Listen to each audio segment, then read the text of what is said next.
Biopsy இந்த பேரை கேட்டோன்னே நிறைய பேர் அலறாங்க.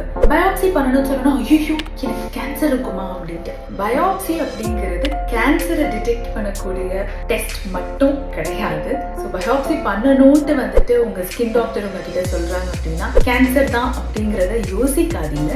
பயாப்சி அப்படிங்கிறது தோலை பொறுத்த வரைக்கும் are any form of biopsy செல்ஸ்ல என்ன நடக்குது, செல்லுலர் லெவல்ல என்ன சேஞ்சஸ் இருக்கு அப்படிங்கறத தெரிஞ்சுக்கிறதுக்கு. இப்போ உங்களுக்கு ஸ்கின்ல ஒரு லீஷன் வருது, அந்த லீஷன் பாக்குறதுக்கு ஒரு 1000 கணக்கான டிசீசஸ் மாதிரி தெரியலாம். ஆனா எக்ஸாக்டா என்ன நடக்குது, இப்போ இன்னும் அங்க வந்துட்டு இன்ஃப்ளமேஷன் ஆக்டிவா இருக்கா இல்ல அது வெறும் வந்துட்டு போன தடயம் மட்டும்தான் இருக்கா அப்படிங்கறத நம்ம டிஃபரன்ஷியேட் பண்றதுக்கே பயாப்சி வந்துட்டு ரொம்ப உதவும். தோல் லெவல்ல பொறுத்த வரைக்கும் நம்ம பயாப்சி வந்து ஸ்கின்ல இருந்து எடுத்து வச்சு ஒரு பார்ட் ஆஃப் ஸ்கின்னை எடுத்து மைக்ரோஸ்கோப் கடியில வச்சு பார்க்கும்போது ஸ்கின்ல இருக்கிற லேயர்ஸ்ல என்ன சேஞ்சஸ் நடந்திருக்கு, எந்த அளவுக்கு டேமேஜ் ஆயிருக்கு, இப்போ அந்த டேமேஜ் நம்மளால ரெக்டிஃபை பண்ண முடியுமா பண்ண முடியாதா அப்படிங்கிற எல்லா விஷயமும் தெரிஞ்சுக்கிறதுக்கும் ஒரு ப்ராப்பர் டயக்னோசிஸ் வர்றதுக்கும் தான் பயாப்சியை தவிர பயாப்சினாலே கேன்சர் தான் அப்படிங்கிற பயத்தை தயவு செஞ்சு எடுத்து போட்டுருங்க. Biopsy is like a regular test that we do to have a proper correct diagnosis.